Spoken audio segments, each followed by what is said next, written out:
Industri kelapa sawit masih menjadi penopang penting perekonomian nasional. Meski kini menghadapi tantangan serius, setidaknya dalam 5 tahun terakhir. Produksi yang cenderung stagnan dan produktivitas yang menurun menjadi pekerjaan rumah besar, terutama di tengah konsumsi domestik yang terus meningkat seiring pengembangan biodiesel. Dan untuk membahasnya, pagi ini sudah hadir Ketua Umum Gabungan Pengusaha Industri Kelapa Sawit Indonesia atau GAPKI, Bapak Edi Martono. Halo, selamat pagi Pak Edi, apa kabar?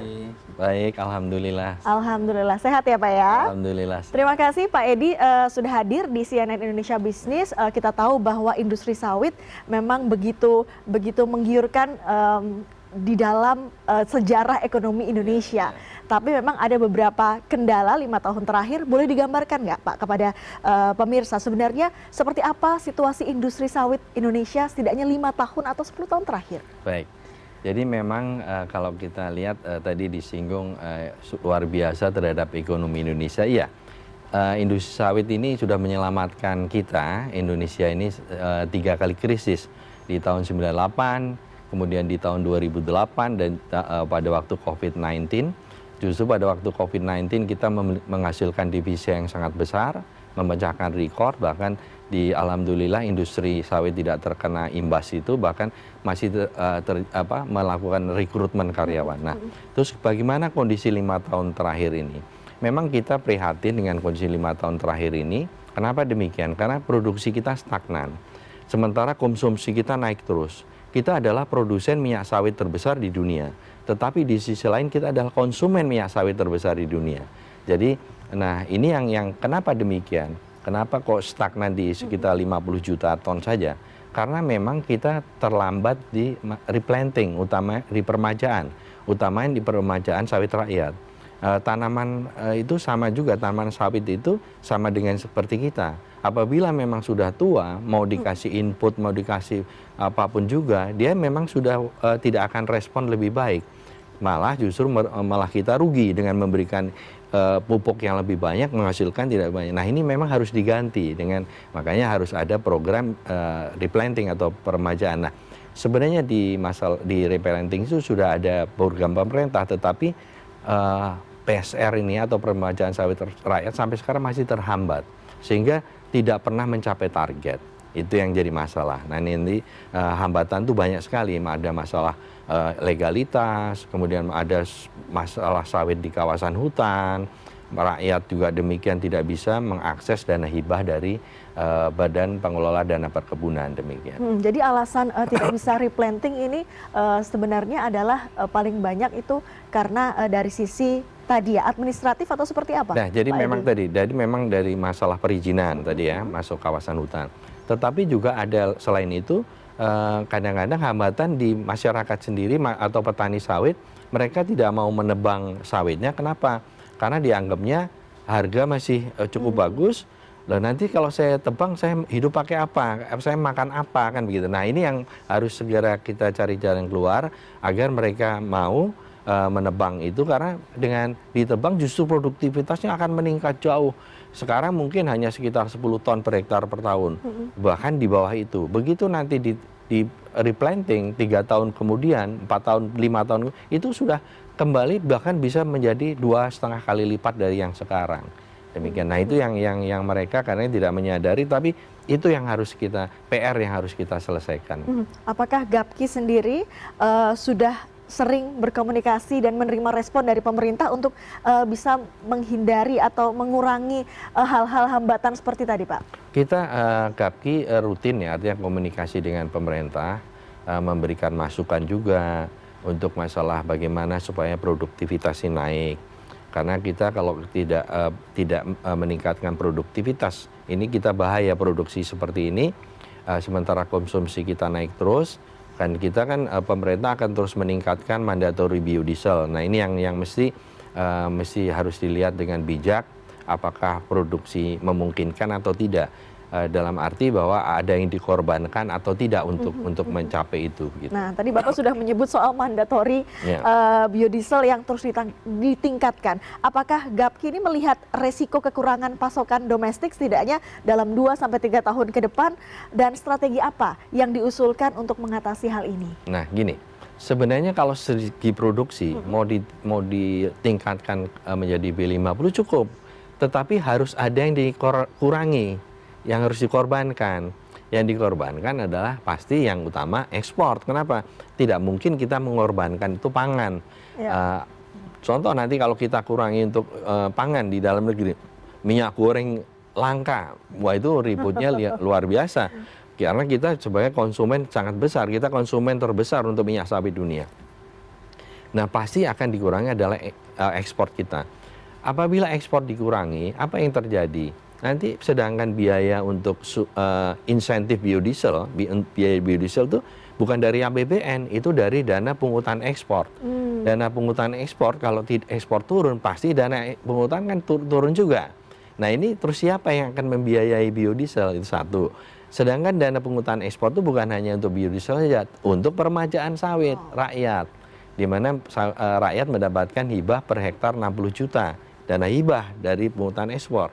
Itu juga akan berkurang. Problem lagi, jadi nanti akan terjadi lingkaran problem, lingkaran setan. Domino. Jadi itu yang mesti dipertimbangkan betul-betul, kira-kira dengan bijak betul. Kalau perlu memang mandatory itu fleksibel mandatory. Nanti ada basic mandatorinya misalnya. Seperti yang dilakukan negara-negara, contoh Brasil misalnya. Mana yang lebih menguntungkan untuk negara? Apabila itu lebih menguntungkan untuk ekspor devisa, nah itu lebih diutamakan itu apabila harga minyak fosil itu lebih rendah misalnya begitu. Karena semakin selisih semakin tinggi harga antara minyak fosil dengan minyak nabati, itu biaya insentifnya semakin tinggi gitu, seperti itu. Pak Edi, yang menarik juga tadi soal kebutuhan untuk ekspor ya, untuk keuntungan industri sawit dalam negeri gitu kan untuk ekspor. Yang menarik adalah soal EUDR. EUDR ini salah satu isu yang cukup menarik untuk kita bahas, dan ini sepertinya menjadi salah satu kesulitan bagi pengusaha sawit Indonesia. Seperti apa Bapak melihat ini? Sebenarnya kalau kita mau melihat dengan kalau kita lihat benar-benar ya secara jernih, yang kalau perusahaan tuh sebenarnya sudah jauh lebih siap menghadapi ini. Karena memang kenapa demikian? Karena perusahaan itu sudah di moratorium itu sejak 2011. Bahkan di 2019 dengan Impres nomor 5 itu sama sekali tidak boleh lagi ekspansi. Sedangkan EUDR itu persyaratannya adalah apabila terjadi pembukaan lahan untuk sawit itu di atas 31 Desember 2020 itu baru dianggap sebagai deforestasi. Nah, sementara kalau untuk rakyat, untuk petani tidak ada larangan itu. Artinya di kita, di pemerintah kita atau di negara kita tidak ada larangan, tidak ada polisi itu. Mereka boleh. Nah, tetapi yang menjadi masalah untuk perusahaan adalah kita ini perusahaan itu harus menampung atau membeli buah petani sekitar. Petani sekitar perusahaan, sekitar kebun. Wajib ya Pak? Wajib, karena kalau mereka mau jual kemana? Jadi wajib, makanya seperti itu harus ditampung kan gitu. Jangan sampai nanti mereka tidak bisa menjual. Sementara kalau itu terjadi kontaminasi dianggap sebagai deforestasi, ini tidak bisa diekspor kan gitu. Nah itulah masalahnya. Sehingga ini yang perlu memang pemerintah tidak tinggal diam. Terus juga kita support pemerintah untuk bagaimana EUDR ini implementasinya tidak menyulitkan Indonesia. Gitu. Jadi seperti itu. Jadi kita berharap sih paling tidak untuk petani ini bisa dikecualikan terlebih dahulu kan gitu. Untuk supaya paling nggak ini sekarang kita lagi ngejar masalah perizinan, misalnya seperti surat tanda daftar kebun, itu kan petani harus punya.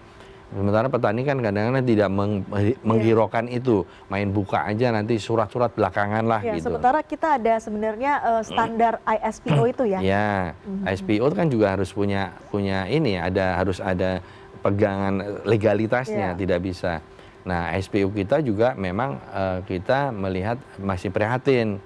Karena kalau anggota GAPI sudah cukup tinggi, dari 752 perusahaan anggota GAPI yang sudah tersertifikasi ISPO itu udah hampir 600 perusahaan, artinya cukup sangat tinggi. Nah sementara untuk rakyat itu baru sekitar 1% kan jauh sekali. Kecil sekali Pak ya? Ya itu, jadi seperti itu. Nah ini yang perlu betul-betul karena ini sustainability ini tuntutan pasar bukan tuntutan negara. Iya. Pasar memang menginginkan sawit yang berkelanjutan kan begitu. Jadi mau tidak mau harus ikuti ya. Harus. Dan kalau kita di perusahaan anggota GAPKI itu bukan hanya ISPO, bahkan mereka ada sertifikasi RSPO, ada ISCC. Jadi komplit kalau semua dipenuhi kan gitu. Nah, kalau untuk rakyat kan tidak. Nah, sementara untuk sertifikasi itu butuh perizinan yang benar, butuh biaya. Nah, ini yang harus menjadi PR kita juga bersama gitu. Dan ini di pembahasan IEU CEPA, ini juga sepertinya beberapa tahun terakhir masih terus berunding dan kabarnya kesepakatan ini belum benar-benar klop karena salah satu poinnya adalah soal minyak sawit. Nah, gini, IEU CEPA memang sudah ada kesepakatan, sudah ada titik temu. Nah, mungkin baru diimplementasikan nanti di 2027. Nah, memang ini beda ya. EUDR ini adalah hambatan non tarif, sementara IEU CEPA adalah tarif. Memang dengan itu tarif akan nol. Bahkan kemarin Pak Erlangga akan sudah si EU setuju bahwa nanti ada 1 juta ton ekspor kita ke sawit ke Eropa 0% kan gitu. Nah, tapi kan itu baru diimplementasikan nanti setelah clear semua kira-kira di 2027 kan gitu. Nah, tetapi artinya begini, itu bagus IEU CEPA bahwa itu bisa meningkatkan juga ekspor kita ke EU, tapi tetap yang mesti diperhatikan adalah hambatan non tarif tadi EUDR, karena mereka akan mengecek terlebih dahulu untuk hambatan non tarifnya, apabila itu lolos baru nanti ke hambatan tarifnya begitu. Jadi tetap dua-duanya adalah itu penting. Jadi harus jalan bareng ya. Harus dan bersamaan. Bagaimana dengan negara-negara atau kelompok lain atau teritori lain, wilayah lain misalnya kayak seperti di Cina, kemudian India, ini kan juga pasar yang besar. Apakah selama ini ekspor ke sana lancar-lancar saja, Pak Edi? Kalau sekarang ini praktis memang lancar ya untuk kita negara importir minyak sawit di Indonesia terbesar adalah China, kedua adalah India. Ini cukup lancar, hanya saja memang mereka sudah mulai nuntut mengenai masalah sustainability.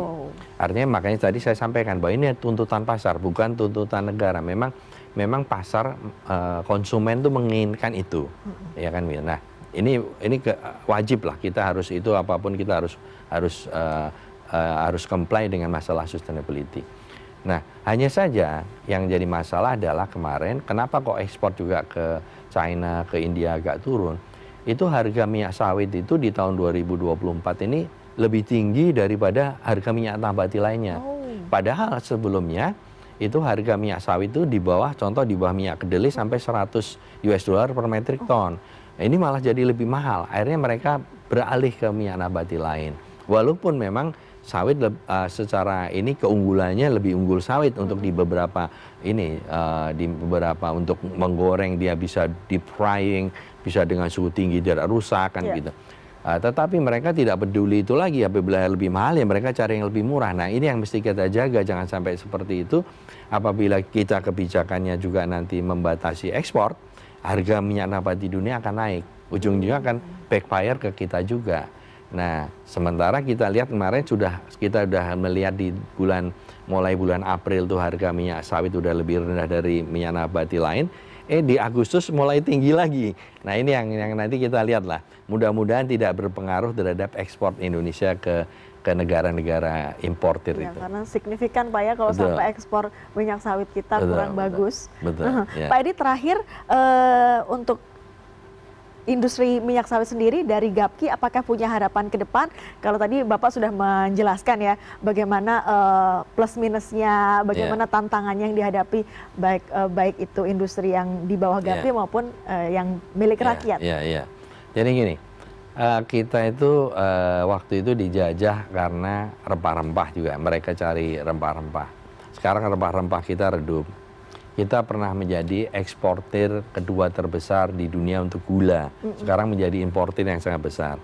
Nah, ini jangan sampai sawit itu mengulangi sejarah itu. Nah, bagaimana? Ya kita harus perbaiki tata kelola. Tata kelola baik dari segi kebijakan, semualah dari segala sisi. Sementara sawit ini saat ini yang ikut mengurusi sawit di Indonesia ini ada 37 kementerian dan lembaga. Nah ini kan banyak sekali. Ya. Sementara negara tetangga kita yang hanya sawitnya jauh di bawah kita, maksudnya secara luasan, hanya sekitar 5 juta something, nah kita 16 juta, tetapi mereka punya badan khusus yang mengurusi itu, sehingga tata kelolanya lebih bagus kan gitu, tidak terjadi tumpang tindih kebijakan. Nah ini rasanya perlu dipertimbangkan di kita, untuk di Indonesia seharusnya kita dengan sawit begitu besar, begitu manfaat ekonominya itu sangat besar, menyerap tenaga kerja yang luar biasa besar. Kita ada 16,2 juta kepala keluarga yang terlibat di industri sawit. Coba kali 4 saja sudah berapa? Kan? Hampir Sudah 100 juta. Iya kan udah tinggi. Nah, ini yang mesti dijaga. Ini harus tata kelola yang harus dibentuk mungkin satu badan khusus yang mengurusi sawit sehingga benar-benar tidak terjadi tumpang tindih kebijakan di dalam mengelola sawit. Gitu. Baik, harus ada badan khusus yang mengurusi soal industri sawit ya. Betul. Baik, terima kasih Pak Edi Martono, Ketua Umum Gabungan Pengusaha Industri Kelapa Sawit Indonesia atau GAPKI, sudah bergabung bersama CNN Indonesia Bisnis. Mudah-mudahan harapan Bapak ini disaksikan oleh pemerintah dan nanti bisa diwujudkan. Terima kasih selalu Pak Edi, terima kasih. Terima kasih.